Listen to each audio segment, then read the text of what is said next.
So next we've got our button head or protruding head tooling. This is comprised of the button head locator with a machined bushing on the inside. Now when you get these pieces, you'll have a pilot drilled bushing like this. You'll need to machine that up to within about 2/1000ths of the OD of the fastener head that you wanted to cut. To take it out, take your guide extractor again and just push that bushing out.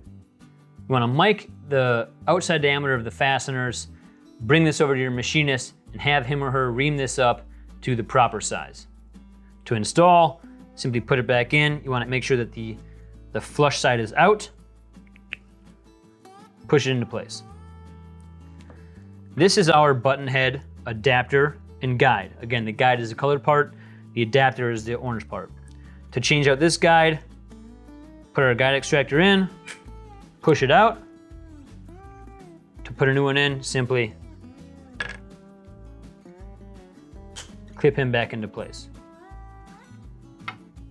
You want to do that same guide inspection as you did before. Make sure you have the right size electrode and feel for it to be nice and form-fitting. It should not be tight, it should not be loose.